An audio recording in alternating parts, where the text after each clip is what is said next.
बात कर रहा हूं दोस्तों नन अदर देन कटिहार के हमारे आर्टिस्ट श्री माधवेंद्र कुमार झा जी का बिहार में इंडस्ट्री में आना चाहेंगे तो हमको आप क्या सलाह देना चाहेंगे? तो है जी वही मामला ये है कि जैसे आपकी ज़िंदगी में माता जी का है असर प्रभाव और आपकी ज़िंदगी में पिताजी की ज़रूरत है।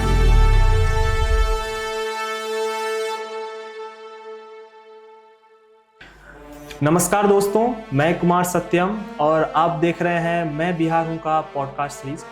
आज हमारे साथ एक ऐसे खास मेहमान मौजूद हैं जो कटिहार के छोटे से भूमि से उठकर बॉलीवुड तक का सफ़र इन्होंने तय किया है और कई फिल्में, सीरियल और वेब सीरीज में इन्होंने काम किया है और इन्हें जो पहचान मिली है बड़े पर्दे पर, खास करके ये हाईलाइटेड हो गए हैं। वो रेड 2 जो फिल्म आई है एक अजय देवगन जी की, उनसे उनको हाईलाइट मिला है। मैं बात कर रहा हूं दोस्तों नन अदर देन कटिहार के हमारे आर्टिस्ट श्री माधवेंद्र कुमार झा जी का। बहुत बहुत स्वागत है सर आपका हमारे शो में। थैंक यू सर, सवालों का सिलसिला मैं शुरू करूं इससे पहले मैं एक छोटा सा बात आपसे जानना चाहूँगा कि सुकून कहाँ है, मुंबई में या कटिहार में? दोनों ही जगहों पे है। जी वही मामला ये है कि जैसे हम आपकी ज़िंदगी में माता जी का है असर प्रभाव और आपकी ज़िंदगी में पिताजी की ज़रूरत है जी तो मुंबई ज़रूरत है, कटिहार माता जी का सुकून है। जी जी जी जी। और सवालों के सिलसिले में सर आगे बढ़ते हुए मैं जो पहला सवाल आपसे करना चाहूँगा कि आप फिलहाल अभी कटिहार में कहाँ से हैं और कटिहार के छोटे से धरती से निकल के आपने मुंबई के बॉलीवुड तक का सफ़र तय किया। इन शुरुआती दिनों में आपका संघर्ष किस तरह का रहा और आज के युवा जो इस इंडस्ट्री में आना चाहते हैं उनको आप क्या सलाह देना चाहेंगे? देखिए, मेरा घर तो है यहाँ बरमसिया में। जी, बरमसिया एक मोहल्ला है और मेरा जो पैतृक जो गांव जो है मेरा जी, वो है आपको कुर्सेला में एक गांव पड़ता है कटरिया। जी, ये कोसी नदी गंगा नदी के संगम पे है। हाँ, और शुरुआती दिनों में बॉम्बे में जाहिर सी बात है कि आपका कोई जानने वाला नहीं होता है और आप जो काम करने जिस क्षेत्र में जा रहे हैं वहाँ उस इंडस्ट्री में कोई जानने वाला नहीं होता है। जी, तो परेशानियाँ तो रहती ही हैं, लेकिन कहीं भी कोई भी काम करने में परेशानी होती है, वो चाहे बॉलीवुड हो या अगर आप यहाँ कुछ काम करना चाहते हैं तो परेशानियाँ थी। लेकिन वो ये पता था कि भाई आप जा रहे हैं काम करने के लिए तो परेशानियाँ तो होंगी, वहाँ कोई आपकी मतलब बाहें फैलाकर आपका इंतज़ार कोई नहीं कर रहा है, तो वो तो पता ही था। लेकिन ये है कि मेहनत एक सकारात्मक सोच के साथ करते रहिए और करता रहा, लोगों से मिलना मिलाना काम करना। और शुरुआती दिनों में आपको छोटे छोटे काम मिलते हैं क्योंकि आप पे भरोसा नहीं होता ना लोगों का कि आप बहुत बड़ा काम कर लेंगे, बहुत बड़े रोल को आप अच्छे से निभा पाएंगे। तो खैर धीरे धीरे छोटे कामों को अच्छे से किया तो लोगों ने फिर दोबारा बुलाया। जी, आप उनको पता चल गया कि अरे यार माधवेंद्र को बुला लेते हैं, अच्छा एक्टर है। तो उस प्रकार से छोटे से धीरे धीरे बड़ा होता जा रहा हूँ, ठीक है ना। तो और जो युवाएं हैं, मतलब जो युवा हैं अभी, जो उनको तो मैं यही कहना चाहूँगा कि भाई मेहनत का कोई सब्स्टिट्यूट नहीं है। तो जहाँ भी हैं, जो भी कर रहे हैं, मेहनत कीजिए। मेहनत करेंगे, तसल्ली से जुनून से लगे रहेंगे तो जहाँ जो करना चाहते हैं वो वहाँ पे सफलता मिल जाएगी। जी जी सर। जैसे सर आप शुरुआती दिनों में एक माधवेंद्र झा जी हुआ करते थे युवा अवस्था में, वो कौन सा ख्याल आपके दिमाग में आया जिससे आपको लगा कि मुझे मुंबई या बॉलीवुड का सफ़र तय करना या मुझे एक्टर बनना है? वो क्या ख्याल था सर आपके दिमाग में? हाँ, मतलब जिस वक्त लड़कपन रहा था जी, तो कई बार ये जीवन में करना क्या है, जब ये थोड़ा आने लग गया था कि क्या करना है तो कुछ हटके करना है, ये एक ख्याल था मन में। जी, तो हम लोग, आप लोग भी क्रिकेट देखते ही हैं, तो ये लगता था कि यार क्रिकेटर बना जा सकता है। हालांकि मैं कैसा खेलता हूँ, अच्छा है बुरा है, वो आकलन तो नहीं था, लेकिन एक चार्म था कि भाई क्रिकेटर हैं तो उनको पूरा देश जानता है, सेलिब्रिटी स्टेटस होता है उनका, पैसे बहुत कमाते हैं, वो कर लिया जाए क्या, या फिर पायलट बन जाया जाए क्या। जी, जी, जी, लेकिन मेन जो था ना, वो एक डिज़ायर जो थी ना, एक मेन कि लोग जाने पहचाने, कुछ तो ऐसा करना है। ये भी था कि हाँ यार, एक्टर भी बना जा सकता है, एक्टिंग किया जा सकता है, अगर फिल्मों में काम करें, लोग पहचाने तो अच्छी बात है। तो वो धीरे धीरे किसी ना किसी प्रभाव में जो है एक्टिंग की तरफ रुझान जो है ना वो ठोस होता चला गया। जी जी जी। सर एक आपके बायोग्राफी में लिखा हुआ है कि 1998 में एक फिल्म आई थी सत्या, मनोज वाजपेयी जी की। उनसे आप इंस्पायर होके जो है एक्टिंग की दुनिया में आपने आना चाहता, कदम रखना चाहता, क्या बताना चाहेंगे? हाँ। सत्या देखकर आपको किस तरह का ख्याल आया उस समय में और आपने बॉलीवुड में कदम रखा? सत्या को टर्निंग पॉइंट कह सकते हैं कि क्योंकि मुझे याद है कि यहीं प्रकाश टॉकीज में वो फिल्म लगी थी जी, और ये विचार चल रहा था कि हाँ, एक्टिंग भी किया जा सकता है, एक्टर बना जा सकता है, तो भाई आपको कुछ ना कुछ तो करियर चुनना ही है। उसी दरमियान सत्या लगी थी और सत्या देख लिया, तो उसका बहुत गहरा प्रभाव पड़ा, क्योंकि एक तो फिल्म बहुत रियलिस्टिक थी और हम जैसे लोगों के लिए, जैसा हमारा चेहरा मोहरा है, तो लग रहा था कि भाई हमसे मिलते जुलते लोग ही इस फिल्म में अभिनय कर रहे हैं। और उनकी मतलब वो बिहार से ही थे, मनोज वाजपेयी हाँ, बिहार से हाँ, थे, वो भी आप रिलेट किए हाँ, तो बाद में तो जब फिल्म देख के निकला तो फिर पत्रिकाओं में और न्यूज़पेपर में तभी लगातार अगले 6 महीने 1 साल तक मनोज वाजपेयी के बारे में छपता रहा जी। फिल्म देख के जब निकला, फिल्म का तो असर रहा ही कि यार हम जैसे लोग ही इस फिल्म में अभिनय कर रहे हैं, और बहुत ही उम्दा अभिनय किया है, बहुत ही इंगेजिंग पूरा का पूरा। लेकिन बाद में जब 2-5-10 दिनों के बाद से जब पता चलने लग गया तो फिर कि भाई मनोज जी तो यहीं के हैं, बिहार के हैं, दिखते हम जैसे हैं, और उनकी इतनी तारीफ हो रही है, उन्होंने इतनी हंगामेदार अभिनय किया है और सब लोग ही तारीफ कर रहे हैं पूरी फिल्म की, उनके अभिनय की और बाकी तमाम कास्ट की भी उस फिल्म में जो भी थे। तो मुझे लगा कि यार मुझे भी अब यही करना है जी। तो वो मनोज वाजपेयी के सत्या को देख कर लगा कि जब मनोज वाजपेयी उन्होंने हिम्मत किया और उन्होंने अपने आप को साबित किया और उनकी तारीफ हो रही है, तो ऐसा नहीं है कि आपको एकदम बहुत ही खूबसूरत, बहुत चार्मिंग आप हैं, आप बॉडी बिल्डर हैं, अच्छा डांस जानते हैं, वैसे ही लोग सिर्फ वहाँ अभिनय कर पाएंगे या अभिनेता बनेंगे, ऐसी बात नहीं है।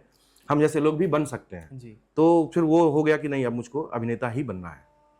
तो सर ये चीज़ मैं जानना चाहूँगा, जैसे आजकल खास करके बिहार के जो हमारे घर होते हैं और खास करके जो मिडिल क्लास फैमिली की जीवन शैली होती है, उसमें रहता है कि हमारा जो घर का लड़का है वो कुछ करे या ना करे, सरकारी नौकरी जरूर करे। तो और आपने जिस समय एक्टिंग में अपना करियर शुरुआत की थी, उस समय में तो और भी ज़्यादा मुश्किल होगा कि अपने फैमिली को मना करके जो है एक्टिंग की दुनिया में कदम रखना, तो कितना मुश्किल रहा था उस समय अपने फैमिली को आपको कन्विंस करना? हाँ, मतलब परेशानी तो थी ही, हालांकि मम्मी जल्दी तैयार हो गई थी जी, लेकिन पिताजी के सामने थोड़ा सा मुझको जो है अनशन करना पड़ा था। तो हालांकि बाद में वो भी तैयार हो गए थे, तो परेशानी बहुत ज़्यादा नहीं हुई। जी जी जी। और सर एक्टिंग की ही दुनिया से आप जो है अभी बढ़ते जा रहे हैं, अपना नाम जो है बॉलीवुड में एक पहचान बनाए जा रहे हैं, बनाते जा रहे हैं। एक्टिंग की दुनिया में सर मैं ये जानना चाहूँगा कि आप किनको अपना गुरु मानते हैं और किनसे इंस्पायर होकर आपने एक्टिंग की दुनिया में अपना कदम रखा? ऐसा गुरु तो मुझे तो जिनकी भी एक्टिंग मुझको अच्छी लगती है, मुझको वही गुरु लगने लग जाते हैं जी जी। तो जैसे सत्या, मनोज वाजपेयी का बहुत बहुत बहुत ज़्यादा प्रभाव रहा है मुझे अमरीश पुरी साहब की एक्टिंग बहुत अच्छी लगती है, ओम पुरी साहब की, नसीर साहब की, इरफान साहब की, इन लोगों का असर रहा है। मतलब मुझको मैं चाहता हूँ कि लोग मैं कुछ जो करूँ थोड़ा उनको देखने वालों को सच्चा लगे जी, रियलिस्टिक लगे, तो मैं वो ऐसी कोशिश करता हूँ जी जी। मौजूदा दौर में आपको बॉलीवुड स्टार में से किनका एक्टिंग ज़्यादा प्रभावित करता है सर? रणबीर कपूर बहुत अच्छे अभिनेता हैं, विकी कौशल हैं, राजकुमार राव हैं, तो ये लोग तो मुझे इनके काम को मैं बहुत पसंद करता हूँ। जी जी। और आज के जो हमारे सर युवा दर्शक जो भी देख रहे हैं, हाँ। जो युवा हैं, उनका ऐसा मानना है कि बॉलीवुड में जो है एक आउटसाइडर को जो है जल्दी चांस नहीं मिलता है और एक नेपोटिज्म है बॉलीवुड में। आपने बॉलीवुड में काम किया है, बॉलीवुड के साथ आप जुड़े हुए हैं, क्या कभी आपने ऐसा कुछ महसूस किया, फील किया, या आपके साथ कभी ऐसा कुछ हुआ है? कभी नहीं हुआ है जी। कभी नहीं हुआ है। और वहाँ पे तो मुझे लगता है कि सबसे लिबरल इंडस्ट्री है वो। और आप देख लीजिए कि अगर मैं अभी नवाजुद्दीन सिद्दीकी साहब की बात करता हूँ, या मनोज वाजपेयी की बात करता हूँ, या राजकुमार राव की बात करता हूँ, जी। ये लोग बाहरी लोग हैं और अपनी शर्तों पे काम करते हैं, अपनी पसंद के प्रोजेक्ट्स में काम करते हैं। मुझे कभी एहसास नहीं हुआ कि मैं बाहरी हूँ। वहाँ अगर आपने अपने काम को अच्छे से, ईमानदारी से, सच्चे मन से कर दिया तो वहाँ आपको लोग ढूंढने लग जाते हैं। जी। पंकज त्रिपाठी हैं अभी, मतलब वो पिछले 10 सालों में उनका उभार हुआ है। हाँ। तो वो हमारे लिए, हमारे सामने की बात है, जी। आपके सामने की बात है। बाहरी हैं वो, अगर उस हिसाब से सोचा जाए तो वो बिहार के रहने वाले हैं। उनको पूरी इंडस्ट्री ने हाथों हाथ लिया है। उन्होंने मेरी ही तरह वो भी छोटे छोटे काम कर रहे थे और करते करते करते करते उन्होंने अच्छा काम किया। लोगों ने दोबारा बुलाया, दोबारा थोड़ा अच्छा काम और बड़ा काम मिला। उन्होंने अपने आप को साबित किया और आज देख लीजिए वो सबके दिलो दिमाग पे छाए हुए हैं। बिल्कुल। तो आउटसाइडर वाली बात है ही नहीं वहाँ पे। नेपोटिज्म वाली बात मैंने कभी कभी कभी फेस नहीं की वहाँ पे। बिल्कुल सर। अगला सवाल सर मैं ये करना चाहूँगा कि आपने बहुत सारे सीरियल, वेब सीरीज, फिल्मों में काम किया है, लेकिन आपको जो एक जिसको लाइमलाइट बोलते हैं वो मिला आपको रेड 2, बड़े पर्दे पे आपको एक पहचान मिली। तो वो थोड़ा सा हमारे दर्शकों को बताइए कि किस तरह से उस फिल्म में आपको वो किरदार मिला और अजय देवगन जी के साथ आपका काम करने का जो अनुभव रहा वो किस तरह का रहा? तो वहाँ अभी क्या है कि कास्टिंग डायरेक्टर्स होते हैं जी। तो किसी भी फिल्म की कास्टिंग के लिए जो है प्रोडक्शन हाउस जो है एक कास्टिंग डायरेक्टर हायर कर लेता है। तो कास्टिंग डायरेक्टर जो है इस कैरेक्टर के लिए इनका ऑडिशन करना है, उस कैरेक्टर के लिए उनका ऑडिशन करना है, तो वो उनका उनका डिपार्टमेंट होता है। जी। तो अपनी इस रेड 2 के लिए जो कास्टिंग कर रहे थे, कास्टिंग बे में अभिषेक है वो। जी। तो हालांकि इस कैरेक्टर को लेकर पर्टिकुलरली वो कहीं अटक गए थे, तो उनका रूम पार्टनर है, उनका फ्लैटमेट है रुद्रा, वो भी कास्टिंग करता है। जी। तो जाहिर सी बात है दोनों अलग अलग जगह पे कास्टिंग करते हैं, दोनों रात में मिले होंगे अपने घर पे। तो फिर मेरा नाम रुद्रा ने सजेस्ट किया उसको, जी। अभिषेक को। फिर अभिषेक का कॉल आया, फिर मुझको लगता है 3 दफ़े ऑडिशन हुआ और उसके बाद फिर इन लोगों को, डायरेक्टर साहब को पसंद आया मेरा ऑडिशन जो है, फिर मुझको फाइनल किया गया। और अजय सर के साथ काम करना मतलब सपने सच होने जैसा है, क्योंकि उनकी फिल्में देख रहे थे यहाँ हम। जी। अपने शहर में उनकी फिल्में देख रहे थे जब स्कूल कॉलेज में थे, और तब उस दौर में उनके जैसा हेयर स्टाइल में रखता था। जी। हालांकि अब बाल थोड़े कम हो गए हैं। और सर आज भी आप सोशल मीडिया में देखेंगे तो एक डुप्लीकेट मैन जो होते हैं वो अजय देवगन जी के ही बहुत ज़्यादा हैं, बहुत ज़्यादा हैं। तो अजय सर मतलब उस टाइम के हीरो थे। जी। उस टाइम जो तब युवा लोग थे तो उनके हीरो अजय सर थे, ये बात है। और उनके साथ उनकी फिल्म यहाँ हम देख रहे थे, मतलब कई बार ब्लैक से टिकट लेकर हम लोग देखते थे। बिल्कुल। और उनके साथ काम कर रहे हैं तो उससे ज़्यादा आप क्या चाहेंगे, बात ये हो जाती है।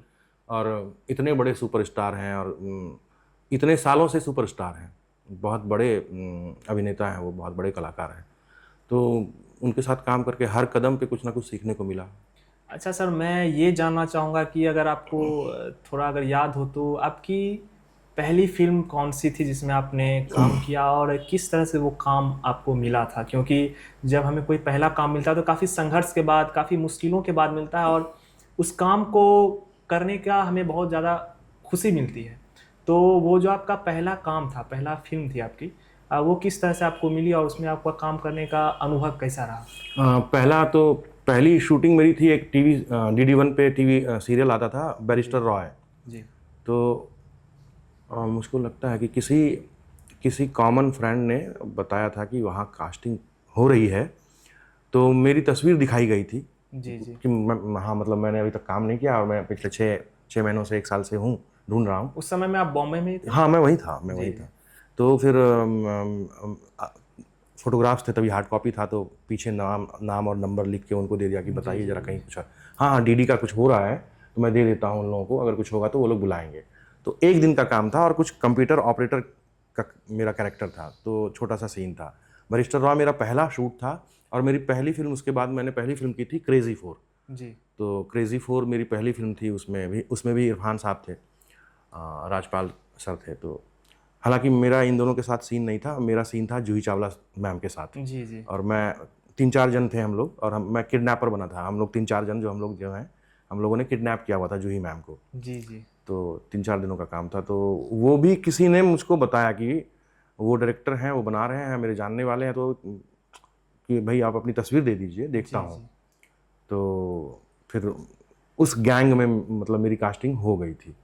तो पहला था वो, और सब कुछ अचंभा मतलब लग सर रहा आपने था। जो एंट्री मारा था एज ए विलन। हाँ विलेन, अरे मैं करना तो चाहता हूँ रोमांटिक रोल, जी कोई जी देते नहीं जी। है।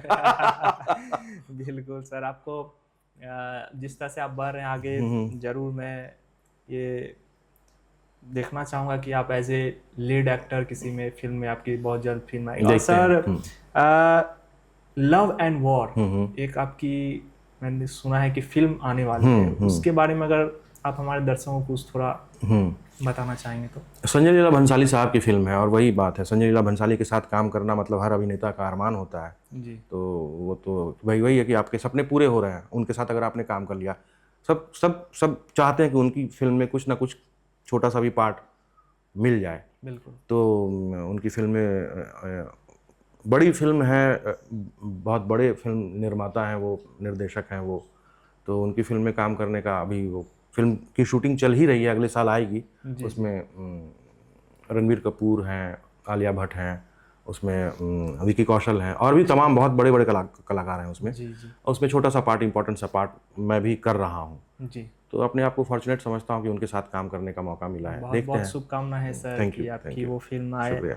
और सर हमारे जो युवा साथी देख रहे हैं जो कि अभी बस स्टार्टिंग करना चाह रहे हैं, मैं चाहूँगा कि उनको आप थोड़ा बताइए कि कटिहार जैसे छोटे से शहर से निकलकर मुंबई में रहना और अपना एक जीवन शैली को व्यतीत करना कितना मुश्किल रहता है और कितना उसमें संघर्ष करना पड़ता है। देखिए संघर्ष तो होता ही है। सबसे बड़ी बाधा जो आती है कि भाई वहाँ आपको रोज़ लगातार काम नहीं होता है। जी आपने 2 दिन का कोई अभी शूट कर लिया है, और हो सकता है कि अगले 3 महीने तक आपकी कोई शूटिंग ही ना हो, और आप लगातार लोगों से मिल रहे हैं, कोई काम ही नहीं हो पा रहा है। तो उस दरमियान पैसे भी आपके ख़त्म हो रहे हैं। बिल्कुल। आपको किराया भी देना है, आपको खाना भी खाना है, और तमाम दूसरी तरह की खर्चे भी होते हैं। तो मुश्किलात तो हैं वहाँ पे। दूसरा ये है कि जो जहाँ भी हैं, अब ये नहीं है कि बॉलीवुड वाले आपको ढूंढते हुए कटिहार आ जाएंगे। बिल्कुल बिल्कुल। तो आप जहाँ हैं वहाँ मेहनत करते रहें, काम करते रहें, और जितना यहाँ काम कर लेंगे तो आपकी तैयारी जो है उतनी पुख्ता हो जाएगी, मजबूत हो जाएगी। होमवर्क जिसको कहते हैं। जी तो यहाँ समय बर्बाद ना करें, यहाँ भी करते रहें काम, अपने आप को तैयार करें। और अब जब आपने अरमान पाल ही लिया कि मुझको बॉम्बे जाना है, तो किसी ना किसी दिन आप जाएंगे भी। जी। तो जब तक नहीं जा पा रहे हैं, यहाँ करते रहें, अपने आप को तैयार करें, और वहाँ जब जाएंगे तो ये तैयारी वहाँ बहुत काम आएगी आपको। बिल्कुल, जैसे कल आपने हमारे सोने के सूप लघु हाँ, फिल्म हाँ, के हाँ। प्रीमियर में जैसे कहा कि हम लोग का ये होमवर्क हो रहा है। हाँ हाँ बिल्कुल बिल्कुल और बिल्कुल। यहीं से जो हम लोग सीखते सीखते हाँ हाँ आगे हाँ कहीं ना कहीं अगर हम लोग को अपॉर्चुनिटीज मिलेगी। मिलेगा। हाँ हाँ सर मैं ये आपसे एक आखिरी सवाल करना चाहूँगा कि जो हमारे युवा है उनको तुरंत सफलता चाहिए होती है आज के समय में, कि वो चाहते हैं कि मोबाइल खोले, कास्टिंग डायरेक्टर को मैंने मैसेज किया, अपना पोर्टफोलियो भेजा और तुरंत हमको कास्ट कर लें। ऐसे युवाओं को आप स्टेप वाइज क्या सजेशन देना चाहेंगे कि स्टेप वाइज वो किस तरह से अपने जर्नी को स्टार्ट करें और मुकाम तक पहुंचे? हम मतलब पहली बात तो यह है कि भाई धीरज और धैर्य वाला मामला है। बिल्कुल। ठीक है ना, वो इमीडिएटली कुछ नहीं होता है। अगर हो गया तो बहुत, मतलब आप बहुत ज़्यादा लकी हैं जी। लेकिन है क्या कि आपको ठहराव से, धीरज के साथ काम करते हुए, मेहनत करते हुए आगे बढ़ना होगा। और मैं तो यही कहूँगा कि मेहनत कीजिए, अपने आप को तैयार कीजिए, पहले पहले मौके की तलाश में रहिए, पहला मौका मिलेगा, आप तैयार हैं तो आपने कुछ आप जाहिर सी बात है कि आप तैयार हैं तो आप बहुत अच्छा कर लेंगे जी, और जब अच्छा करेंगे तो वहाँ जो आपके साथ काम कर रहे हैं उनको भी दिख जाएगा, बिल्कुल। तो जाए उनकी नज़र में भी आपकी एक छवि बन जाएगी कि यार ये अच्छा काम करता है, चाहे वो कैमरा में कर रहे हैं यहाँ पे, चाहे वो अभिनय में कर रहे हैं, चाहे वो साउंड में कर रहे हैं, चाहे वो लाइट में कर रहे हैं। अगर वो तैयार होकर वहाँ जाएंगे तो, लेकिन ये है कि आपको थोड़ा धीरज धैर्य रखना पड़ेगा कि बिल्कुल। और क्योंकि आप अधीर हैं इसलिए आप जल्दी फ्रस्ट्रेट भी हो जाएंगे, बिल्कुल। तो फिर आपको जो है नेगेटिविटी घेर लेगी, तो वो अधीरता तो नहीं रहनी चाहिए और समय लगता है, समय दीजिए। और वो कहते हैं ना कि भाई झोपड़ी तो 2 दिनों में बन जाएगी, जी। लेकिन महल जो है उसको बनने में 2 1 3 साल लग जाएगा। जी। तो वही बात है, तो आपको थोड़ा समय और संयम रखना पड़ेगा। जी, बिल्कुल सर, बहुत बहुत धन्यवाद सर। ये हमारे साथ थे कटिहार के हमारे artist, actor, Bollywood actor Madhvendra Jha ji, जिन्होंने अपनी बॉलीवुड की जर्नी और आज के युवा जो कि इस इंडस्ट्री में आना चाहते हैं वो किस तरह से इस इंडस्ट्री में आएँ, काम करें, इनके बारे में उन्होंने सलाह दी, मशवरा दी। बहुत बहुत धन्यवाद सर आपका कि आप हमारे शो में आए। बहुत बहुत धन्यवाद। Thank you.